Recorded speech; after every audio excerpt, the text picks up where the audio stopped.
ದಿನಾಂಕ 31/7/2026. ಪ್ರಾರ್ಥ ಮುರಳಿ ಬಾಪ್ದಾದ ಮಧುಬನ.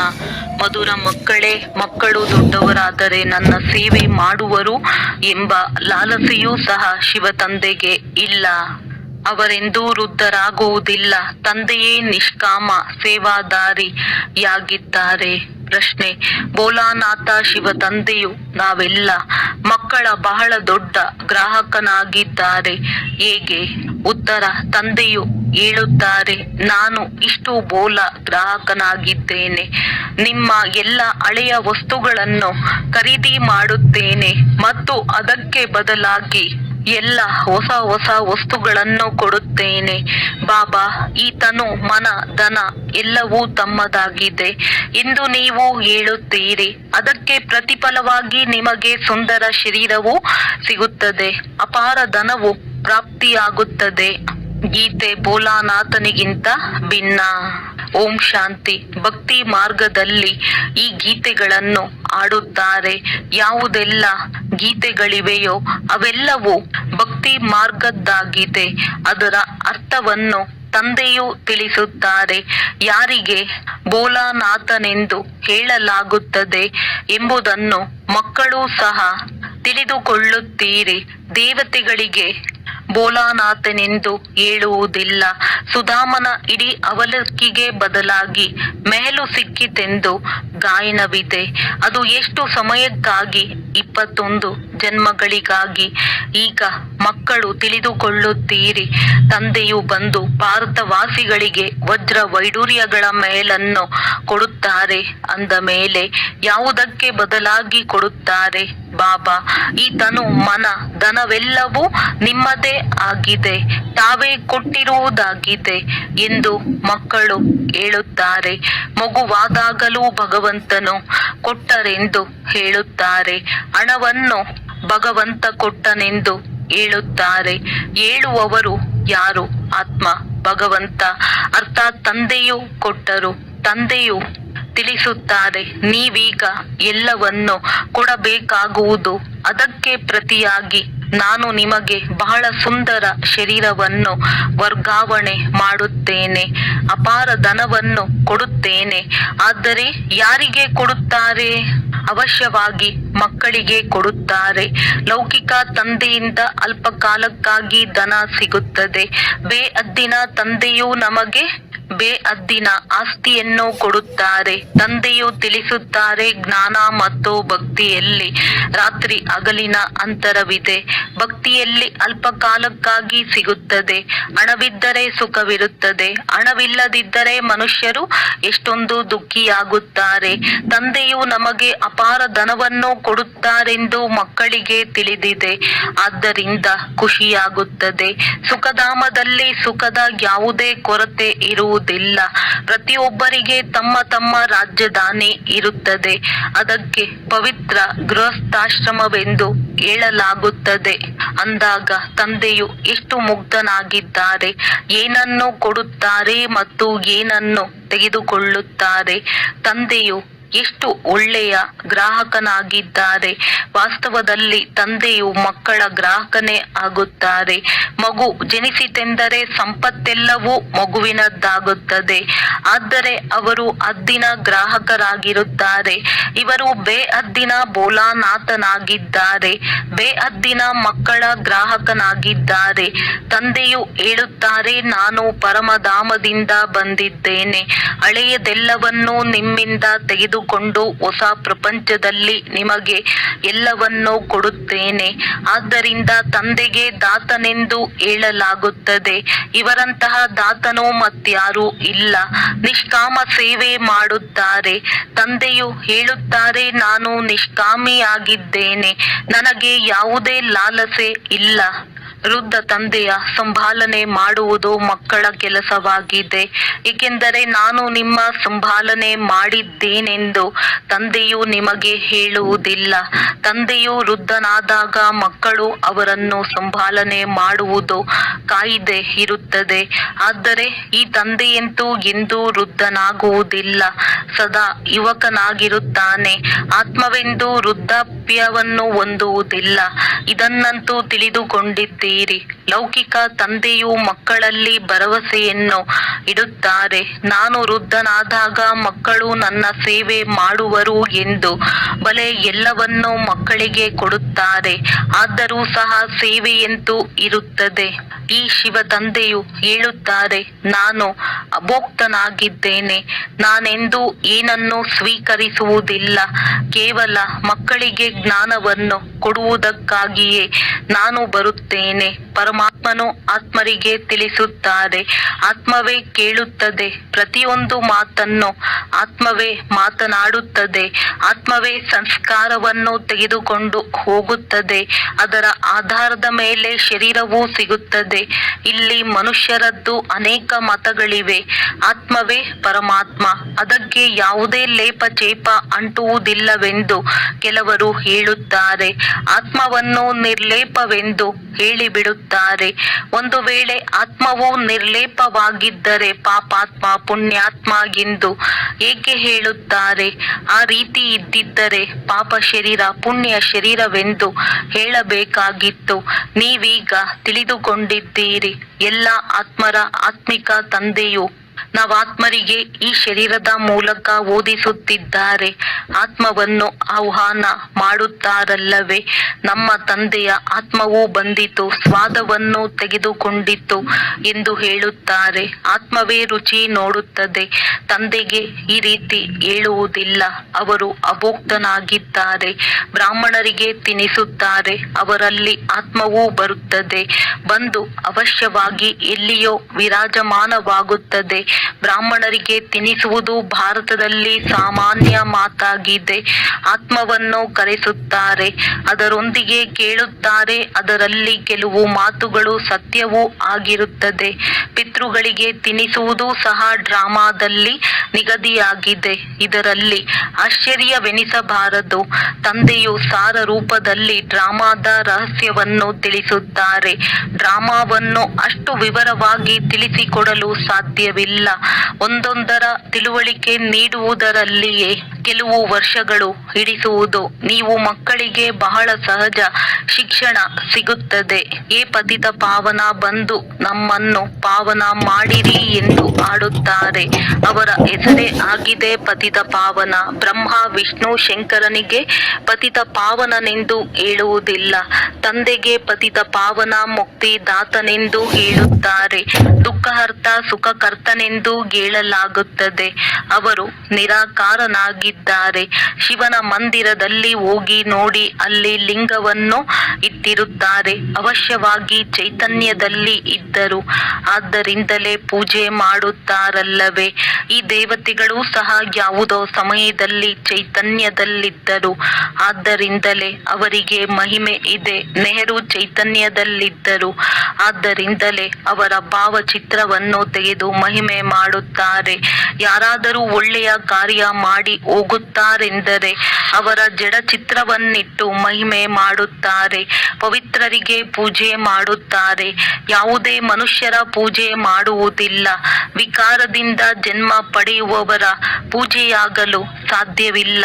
ಯಾರು ಸದಾ ಪವಿತ್ರರಾಗಿರುತ್ತಾರೆಯೋ ಅಂತಹ ದೇವತೆಗಳ ಪೂಜೆ ನಡೆಯುತ್ತದೆ. ನೀವು ತಿಳಿದುಕೊಂಡಿದ್ದೀರಿ. ತಂದೆಯು ಬಂದಿದ್ದರು. ಈಗ ಪುನಃ ಸಂಗಮದಲ್ಲಿ ಸ್ವರ್ಗದ ಸ್ಥಾಪನೆ ಮಾಡಲು ಬಂದಿದ್ದಾರೆ. ನಂತರ ದ್ವಾಪರದಿಂದ ರಾವಣ ರಾಜ್ಯವು ಆರಂಭವಾಗುವುದು. ರಾವಣ ರಾಜ್ಯವು ಆರಂಭವಾದಾಗ ಶಿವನ ಮಂದಿರಗಳನ್ನು ಕಟ್ಟಿಸುತ್ತಾರೆ. ಈಗಂತೂ ಚೈತನ್ಯದಲ್ಲಿ ಶಿವನು ಜ್ಞಾನವನ್ನು ತಿಳಿಸುತ್ತಿದ್ದಾರೆ. ಅವರು ಸತ್ಯ ಚೈತನ್ಯನಾಗಿದ್ದಾರೆ. ನಿರಾಕಾರನಿಗೆ ಶರೀರವಂತೂ ಬೇಕಲ್ಲವೇ? ತಂದೆಯು ಬಂದು ವಿಶ್ವವನ್ನು ಸ್ವರ್ಗವನ್ನಾಗಿ ಮಾಡುತ್ತಾರೆ. ಆ ಸ್ವರ್ಗದಲ್ಲಿ ರಾಜ್ಯ ಮಾಡುವುದಕ್ಕಾಗಿ ನೀವು ಪುರುಷಾರ್ಥ ಮಾಡುತ್ತಿದ್ದೀರಿ. ಸ್ವರ್ಗವಾಸಿಗಳಾಗುತ್ತಿದ್ದೀರಿ. ನಿರಾಕಾರ ಪರಮಪಿತ ಪರಮಾತ್ಮನು ಜ್ಞಾನ ಸಾಗರನಾಗಿದ್ದಾರೆ. ಆದರೆ ಅವರು ತಿಳಿಸುವುದು ಹೇಗೆ? ಆದ್ದರಿಂದ ಹೇಳುತ್ತಾರೆ, ನಾನು ಈ ಶರೀರದಲ್ಲಿ ಬಂದಿದ್ದೇನೆ. ನನ್ನದು ಡ್ರಾಮಾದಲ್ಲಿ ಈ ಪಾತ್ರವಿದೆ. ನಾನು ಪ್ರಕೃತಿಯ ಆಧಾರ ತೆಗೆದುಕೊಳ್ಳುತ್ತೇನೆ. ಯಾರು ಮೊಟ್ಟ ಮೊದಲಿಗರು ಆಗಿದ್ದಾರೆಯೋ ಅವರದ್ದೇ ಬಹಳ ಜನ್ಮಗಳ ಅಂತಿಮದಲ್ಲಿ ನಾನು ಬಂದು ಪ್ರವೇಶ ಮಾಡುತ್ತೇನೆ ಮತ್ತು ಇವರಿಗೆ ಬ್ರಹ್ಮ ಎಂದು ಹೆಸರನ್ನಿಡುತ್ತೇನೆ. ಮೊದಲು ಎಲ್ಲರೂ ಬಟ್ಟಿಯಲ್ಲಿದ್ದಾಗ ಅನೇಕರಿಗೆ ಹೆಸರುಗಳನ್ನು ಇಡಲಾಗಿತ್ತು, ಆದರೆ ಅನೇಕರು ಬಿಟ್ಟು ಹೋದರು. ಆದ್ದರಿಂದ ಹೆಸರನ್ನು ಇಡುವುದರಿಂದ ಏನು ಲಾಭ? ನೀವು ಆ ಹೆಸರುಗಳನ್ನು ನೋಡಿದರೆ ಆಶ್ಚರ್ಯಚಕಿತರಾಗುವಿರಿ. ಒಂದೇ ಸಲ ಒಟ್ಟಿಗೆ ಎಷ್ಟೊಂದು ರಮಣೀಕ ಹೆಸರುಗಳನ್ನು ಸಂದೇಶಿಯು ತಂದರು. ಆ ಪಟ್ಟಿಯನ್ನು ನಿಮ್ಮ ಬಳಿ ಅವಶ್ಯವಾಗಿ ಇಟ್ಟುಕೊಳ್ಳಬೇಕು. ಸನ್ಯಾಸಿಗಳು ಸಹ ಸನ್ಯಾಸ ಮಾಡಿದರೆ ಅವರಿಗೂ ಹೆಸರು ಬದಲಾಗುತ್ತದೆ. ಗೃಹಸ್ಥವನ್ನು ಬಿಟ್ಟು ಬಿಡುತ್ತಾರೆ, ಆದರೆ ನೀವಂತೂ ಬಿಡುವುದಿಲ್ಲ. ನೀವು ಬಂದು ಬ್ರಹ್ಮರವರ ಮಕ್ಕಳಾಗುತ್ತೀರಿ. ಶಿವನ ಸಂತಾನರಂತೂ ಹಾಗೆಯೇ ಇದ್ದೀರಿ. ನೀವು ಬಾಪ್ ದಾದಾ ಎಂದು ಹೇಳುತ್ತೀರಿ. ಸನ್ಯಾಸಿಗಳಿಗೆ ಈ ರೀತಿ ಇರುವುದಿಲ್ಲ. ಬಲೆ ಹೆಸರು ಬದಲಾಗುತ್ತದೆ, ಆದರೆ ಬಾಪ್ ದಾದಾ ಎಂಬ ಹೆಸರನ್ನಿಡುವುದಿಲ್ಲ. ಅವರಿಗೆ ಕೇವಲ ಗುರುವೆಂದು ಹೇಳುತ್ತಾರೆ. ಹಠಯೋಗಿ ಹದ್ದಿನ ಸನ್ಯಾಸಿಗಳು ಮತ್ತು ರಾಜಯೋಗಿ ಬೇಹದ್ದಿನ ಸನ್ಯಾಸಿಗಳಲ್ಲಿ ರಾತ್ರಿ ಹಗಲಿನ ಅಂತರವಿದೆ. ಜ್ಞಾನ, ಭಕ್ತಿ, ವೈರಾಗ್ಯ ಎಂದು ಗಾಯನವಿದೆ. ಅವರಿಗೆ ವೈರಾಗ್ಯವೂ ಇರುತ್ತದೆ, ಆದರೆ ಅದು ಕೇವಲ ಮನೆ ಮಠದಿಂದ ವೈರಾಗ್ಯ. ನಿಮಗೆ ಇಡೀ ಪ್ರಪಂಚದಿಂದ ವೈರಾಗ್ಯವಿದೆ. ಸೃಷ್ಟಿಯು ಬದಲಾಗುತ್ತದೆ ಎಂಬುದು ಅವರಿಗೆ ಗೊತ್ತೇ ಇಲ್ಲ. ನಿಮ್ಮದ್ದು ಬೇಹದ್ದಿನ ವೈರಾಗ್ಯವಾಗಿದೆ. ಈ ಸೃಷ್ಟಿಯೇ ಸಮಾಪ್ತಿಯಾಗಲಿದೆ. ನಿಮಗಾಗಿ ಈಗ ಹೊಸ ಪ್ರಪಂಚವು ಸ್ಥಾಪನೆಯಾಗುತ್ತಿದೆ. ಅಲ್ಲಿಗೆ ಹೋಗಬೇಕಾಗಿದೆ, ಆದರೆ ಪಾವನರಾಗದೆ ಅಲ್ಲಿಗೆ ಹೋಗಲು ಸಾಧ್ಯವಿಲ್ಲ. ಇದು ಮನಸ್ಸಿಗೂ ನಾಟುತ್ತದೆ. ಅವಶ್ಯವಾಗಿ ಹೊಸ ಪ್ರಪಂಚದಲ್ಲಿ ದೇವಿ ದೇವತೆಗಳ ರಾಜ್ಯವಿದ್ದು ಯಾವುದನ್ನು ಈಗ ತಂದೆಯು ಸ್ಥಾಪನೆ ಮಾಡುತ್ತಾರೆ. ನೀವು ತಿಳಿದುಕೊಂಡಿದ್ದೀರಿ. ಶಿವ ತಂದೆಯನ್ನು ನೆನಪು ಮಾಡುವುದರಿಂದ ನಾವು ಪುಣ್ಯಾತ್ಮರಾಗಿ ಬಿಡುತ್ತೇವೆ. ಇದು ಬಹಳ ಸಹಜವಾಗಿದೆ, ಆದರೆ ನೆನಪು ಮರೆತು ಹೋಗುತ್ತದೆ. ಭಕ್ತಿ ಮಾರ್ಗದ ರೀತಿ ನೀತಿಗಳೇ ಬೇರೆಯಾಗಿದೆ. ಇದರಿಂದ ಯಾರೂ ಹಿಂತಿರುಗಿ ತಮ್ಮ ಮನೆಗೆ ಹೋಗಲು ಸಾಧ್ಯವಿಲ್ಲ. ಪುನರ್ಜನ್ಮವನ್ನು ಎಲ್ಲರೂ ಅವಶ್ಯವಾಗಿ ತೆಗೆದುಕೊಳ್ಳಲೇಬೇಕಾಗಿದೆ. ಮನೆಗೆ ಹೋಗುವ ಸಮಯವೂ ಒಂದೇ ಆಗಿದೆ. ಆದರೆ ಇಂಥವರಿಗೆ ಮೋಕ್ಷ ಸಿಕ್ಕಿತೆಂದು ಹೇಳುವುದೆಲ್ಲವೂ ಸುಳ್ಳಾಗಿದೆ. ತಂದೆಯು ತಿಳಿಸುತ್ತಾರೆ, ಯಾವುದೇ ಆತ್ಮನು ಮಧ್ಯದಲ್ಲಿ ಹಿಂತಿರುಗಿ ಹೋಗಲು ಸಾಧ್ಯವಿಲ್ಲ. ಹಾಗೆ ಹೋಗುವುದಾದರೆ ಇಡೀ ಆಟವೇ ಕೆಟ್ಟು ಹೋಗುವುದು. ಪ್ರತಿಯೊಬ್ಬರೂ ಸತೋ ರಜೋ ತಮೋದಲ್ಲಿ ಅವಶ್ಯವಾಗಿ ಬರಬೇಕಾಗಿದೆ. ಮೋಕ್ಷಕ್ಕಾಗಿ ಅನೇಕರು ಬರುತ್ತಾರೆ, ಆದರೆ ಅವರಿಗೆ ತಿಳಿಸಬೇಕಾಗಿದೆ, ಮೋಕ್ಷವಂತೂ ಸಿಗುವುದಿಲ್ಲ. ಇದು ಅನಾದಿ ಮಾಡಿ ಮಾಡಲ್ಪಟ್ಟ ನಾಟಕವಾಗಿದೆ. ಇದೆಂದೂ ಬದಲಾಗಲು ಸಾಧ್ಯವಿಲ್ಲ. ನೊಣವು ಇಲ್ಲಿಂದ ಹಾರಿ ಹೋಯಿತೆಂದರೆ ಪುನಃ 5,000 ವರ್ಷಗಳ ನಂತರ ಇದೇ ರೀತಿ ಹಾರಿ ಹೋಗುವುದು. ಇದನ್ನಂತೂ ತಿಳಿದುಕೊಂಡಿದ್ದೀರಿ. ತಂದೆಯು ಎಷ್ಟೊಂದು ಬೋಲ ಆಗಿದ್ದಾರೆ. ಪತಿತ ಪಾವನ ತಂದೆಯು ಪಾತ್ರವನ್ನು ಅಭಿನಯಿಸಲು ತಮ್ಮ ಪರಮಧಾಮದಿಂದ ಬರುತ್ತಾರೆ. ಈ ನಾಟಕವು ಹೇಗೆ ಮಾಡಲ್ಪಟ್ಟಿದೆ, ಇದರಲ್ಲಿ ಯಾರು ಯಾರು ಮುಖ್ಯವಾಗಿದ್ದಾರೆ ಎಂಬುದನ್ನು ಅವರು ತಿಳಿಸುತ್ತಾರೆ. ಹೇಗೆ ಈ ಪ್ರಪಂಚದಲ್ಲಿ ಎಲ್ಲರಿಗಿಂತ ಸಾಹುಕಾರರು ಯಾರು ಎಂದು ಕೇಳುತ್ತಾರಲ್ಲವೇ, ಅದರಲ್ಲಿ ನಂಬರ್ ವಾರ್ ಹೆಸರುಗಳನ್ನು ತೆಗೆಯುತ್ತಾರೆ.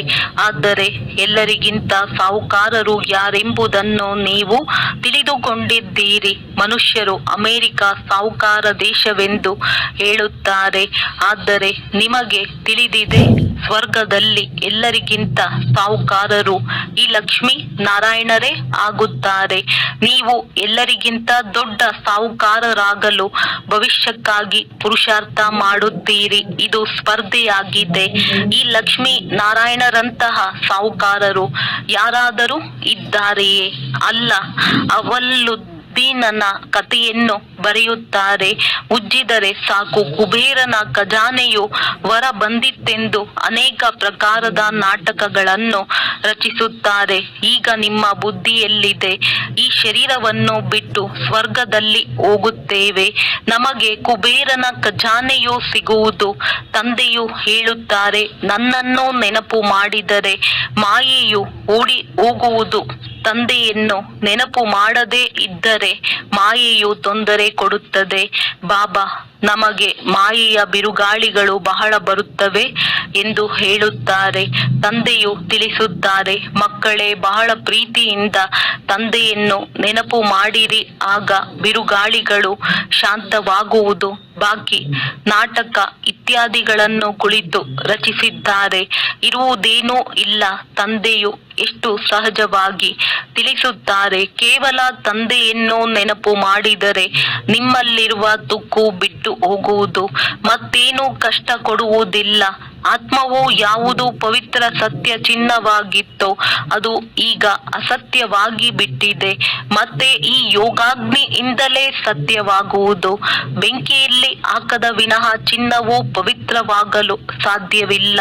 ಇದಕ್ಕೂ ಯೋಗಾಗ್ನಿ ಎಂದು ಹೇಳಲಾಗುತ್ತದೆ. ನೆನಪಿನ ಮಾತಾಗಿದೆ. ಆ ಮನುಷ್ಯರಂತೂ ಅನೇಕ ಪ್ರಕಾರದ ಹಠಯೋಗಗಳನ್ನು ಕಲಿಸುತ್ತಾರೆ. ನಿಮಗಂತೂ ತಂದೆಯು ತಿಳಿಸುತ್ತಾರೆ, ಹೇಳುತ್ತಾ ಕುಳಿತುಕೊಳ್ಳುತ್ತಾ ನೆನಪು ಮಾಡಿರಿ. ಆಸನ ಇತ್ಯಾದಿಗಳನ್ನು ನೀವು ಎಲ್ಲಿಯವರೆಗೆ ಮಾಡಲು ಸಾಧ್ಯ ಇಲ್ಲಂತೂ ನಡೆಯುತ್ತಾ ತಿರುಗಾಡುತ್ತಾ ಕೆಲಸ ಕಾರ್ಯಗಳನ್ನು ಮಾಡುತ್ತಾ ನೆನಪಿನಲ್ಲಿ ಇರಬೇಕಾಗಿದೆ. ಬಲೆ ಕಾಯಿಲೆ ಇದ್ದಾಗಲೂ ಸಹ ಮಲಗಿಕೊಂಡೇ ತಂದೆಯನ್ನು ನೆನಪು ಮಾಡಬಹುದು. ಶಿವ ತಂದೆಯನ್ನು ನೆನಪು ಮಾಡಿರಿ ಮತ್ತು ಚಕ್ರವನ್ನು ತಿರುಗಿಸಿರಿ ಸಾಕು. ಇದಕ್ಕೆ ಅವರು ಗಂಗಾ ನದಿಯ ತೀರದಲ್ಲಿರಲಿ, ಅಮೃತವು ಬಾಯಲ್ಲಿರಲಿ, ಆಗ ಪ್ರಾಣವು ಶರೀರವನ್ನು ಬಿಟ್ಟು ಹೋಗಲಿ ಎಂದು ಬರೆದಿದ್ದಾರೆ. ಗಂಗಾ ತೀರದಲ್ಲಿ ಗಂಗಾ ಜಲವೇ ಸಿಗುತ್ತದೆ. ಆದ್ದರಿಂದ ಮನುಷ್ಯರು ಹರಿದ್ವಾರದಲ್ಲಿ ಹೋಗಿ ಕುಳಿತುಕೊಳ್ಳುತ್ತಾರೆ. ತಂದೆಯು ಹೇಳುತ್ತಾರೆ, ನೀವು ಎಲ್ಲಿಯಾದರೂ ಇರಿ, ರೋಗಿಯಾದಾಗಲೂ ಕೇವಲ ತಂದೆಯನ್ನು ನೆನಪು ಮಾಡಿರಿ. ಸ್ವದರ್ಶನ ಚಕ್ರವನ್ನು ತಿರುಗಿಸುತ್ತಾ ಇರಿ, ಆಗ ಪ್ರಾಣವು ತನುವಿನಿಂದ ಹೋಗಲಿ. ಇದೇ ಅಭ್ಯಾಸವನ್ನು ಮಾಡಿರಿ. ಆ ಭಕ್ತಿ ಮಾರ್ಗದ ಮಾತುಗಳಲ್ಲಿ ಮತ್ತು ಈ ಜ್ಞಾನ ಮಾರ್ಗದ ಮಾತುಗಳಲ್ಲಿ ಎಷ್ಟೊಂದು ರಾತ್ರಿ ಹಗಲಿನ ಅಂತರವಿದೆ. ತಂದೆಯ ನೆನಪಿನಿಂದ ನೀವು ಸ್ವರ್ಗದ ಮಾಲೀಕರಾಗಿ ಬಿಡುತ್ತೀರಿ. ಅವರಂತೂ ಸೈನಿಕರಿಗೆ ಹೇಳುತ್ತಾರೆ, ಯಾರು ಯುದ್ಧದ ಮೈದಾನದಲ್ಲಿ ಶರೀರ ಬಿಡುವರೋ ಅವರು ಸ್ವರ್ಗದಲ್ಲಿ ಹೋಗುವರು. ವಾಸ್ತವದಲ್ಲಿ ಯುದ್ಧವೂ ಇದೇ ಆಗಿದೆ. ಇದನ್ನು ಅವರು ಕೌರವರು ಮತ್ತು ಪಾಂಡವರ ಸೈನ್ಯವನ್ನು ತೋರಿಸಿದ್ದಾರೆ. ಮಹಾಭಾರತ ಯುದ್ಧವಾಯಿತು, ನಂತರ ಏನಾಯಿತು? ಫಲಿತಾಂಶವೇನೂ ಇಲ್ಲ. ಸಂಪೂರ್ಣ ಘೋರ ಅಂಧಕಾರವಿದೆ. ಏನನ್ನೂ ತಿಳಿದುಕೊಳ್ಳುವುದಿಲ್ಲ. ಆದ್ದರಿಂದ ಅಜ್ಞಾನ ಅಂಧಕಾರವೆಂದು ಹೇಳಲಾಗುತ್ತದೆ. ಪುನಃ ಬೆಳಕು ನೀಡಲು ತಂದೆಯು ಬಂದಿದ್ದಾರೆ. ಅವರಿಗೆ ಜ್ಞಾನ ಸಾಗರ, ಜ್ಞಾನ ಪೂರ್ಣನೆಂದು ಹೇಳಲಾಗುತ್ತದೆ. ಈಗ ನಿಮಗೂ ಸಹ ಸಂಪೂರ್ಣ ಜ್ಞಾನವೂ ಸಿಕ್ಕಿದೆ. ಅದು ಮೂಲವತನವಾಗಿದೆ. ಎಲ್ಲಿ ನೀವಾತ್ಮರು ನಿವಾಸ ಮಾಡುತ್ತೀರಿ ಅದಕ್ಕೆ ಬ್ರಹ್ಮಾಂಡವೆಂದು ಹೇಳಲಾಗುತ್ತದೆ. ಇಲ್ಲಿ ರುದ್ರ ಯಜ್ಞವನ್ನು ರಚಿಸಿದಾಗ ತಂದೆಯ ಜೊತೆಗೆ ನೀವಾತ್ಮರಿಗೂ ಸಾಲಿಗ್ರಾಮಗಳ ರೂಪದಲ್ಲಿ ಪೂಜೆ ಮಾಡುತ್ತಾರೆ. ಏಕೆಂದರೆ ನೀವು ಅನೇಕರ ಕಲ್ಯಾಣ ಮಾಡುತ್ತೀರಿ. ತಂದೆಯ ಜೊತೆಯಲ್ಲಿ ನೀವು ವಿಶೇಷವಾಗಿ ಭಾರತ ಮತ್ತು ಇಡೀ ಪ್ರಪಂಚದ ಆತ್ಮಿಕ ಸೇವೆ ಮಾಡುತ್ತೀರಿ. ಆದ್ದರಿಂದ ತಂದೆಯ ಜೊತೆ ನೀವು ಮಕ್ಕಳಿಗೂ ಪೂಜೆ ನಡೆಯುತ್ತದೆ. ಒಳ್ಳೆಯದು. ಮಧುರಾತಿ ಮಧುರ ಅಗಲಿ ಹೋಗಿ ಮರಳಿ ಸಿಕ್ಕಿರುವ ಮಕ್ಕಳ ಪ್ರತಿ ಮಾತ್ಪಿತಾ ಬಾಪ್ ದಾದಾರವರ ನೆನಪು, ಪ್ರೀತಿ ಹಾಗೂ ಸುಪ್ರಭಾತ. ಆತ್ಮಿಕ ಮಕ್ಕಳಿಗೆ ಆತ್ಮಿಕ ತಂದೆಯ ನಮಸ್ತೆ. ಧಾರಣೆಗಾಗಿ ಮುಖ್ಯ ಸಾರ. ಮಾಯೆಯ ಬಿರುಗಾಳಿಗಳನ್ನು ಓಡಿಸಲು ತಂದೆಯನ್ನು ಬಹಳ ಬಹಳ ಪ್ರೀತಿಯಿಂದ ನೆನಪು ಮಾಡಬೇಕಾಗಿದೆ. ಯೋಗಾಗ್ನಿಯಿಂದ ಆತ್ಮವನ್ನು ಸತ್ಯವಾದ ಚಿನ್ನವನ್ನಾಗಿ ಮಾಡಿಕೊಳ್ಳಬೇಕಾಗಿದೆ. ಬೇಹದ್ದಿನ ವೈರಾಗಿಗಳಾಗಿ ಈ ಹಳೆಯ ಪ್ರಪಂಚವನ್ನು ಮರೆಯಬೇಕಾಗಿದೆ. ಪ್ರಪಂಚವು ಬದಲಾಗುತ್ತಿದೆ, ಹೊಸ ಪ್ರಪಂಚಕ್ಕೆ ಹೋಗಬೇಕಾಗಿದೆ. ಆದ್ದರಿಂದ ಇದರೊಂದಿಗೆ ಸನ್ಯಾಸವನ್ನು ತೆಗೆದುಕೊಳ್ಳಬೇಕಾಗಿದೆ. ವರದಾನ: ಹೆಜ್ಜೆ ಹೆಜ್ಜೆಯಲ್ಲಿ ಎಚ್ಚರಿಕೆಯನ್ನು ಇಡುತ್ತಾ ಪದಮಗಳ ಸಂಪಾದನೆ ಜಮಾ ಮಾಡಿಕೊಳ್ಳುವ ಪದಮಾಪತಿ ಭವ. ತಂದೆಯವರು ಮಕ್ಕಳಿಗೆ ಬಹಳ ಶ್ರೇಷ್ಠ ಸ್ಥಿತಿಯಲ್ಲಿ ಇರುವಂತಹ ಎಚ್ಚರಿಕೆಯನ್ನು ಕೊಡುತ್ತಿದ್ದಾರೆ. ಆದ್ದರಿಂದ ಸ್ವಲ್ಪವೂ ತಪ್ಪು ಮಾಡುವ ಸಮಯವಲ್ಲ. ಈಗಂತೂ ಹೆಜ್ಜೆ ಹೆಜ್ಜೆಯಲ್ಲಿ ಎಚ್ಚರಿಕೆಯನ್ನು ಇಟ್ಟುಕೊಳ್ಳುತ್ತಾ ಹೆಜ್ಜೆಯಲ್ಲಿ ಪದಮಗಳ ಸಂಪಾದನೆ ಮಾಡಿಕೊಳ್ಳುತ್ತಾ ಪದಮಾಪತಿ ಆಗಿರಿ. ಹೇಗೆ ಪದಂ ಭಾಗ್ಯಶಾಲಿ ಎಂದು ಹೆಸರಿದೆ, ಕರ್ಮವು ಅದೇ ರೀತಿ ಇರಲಿ.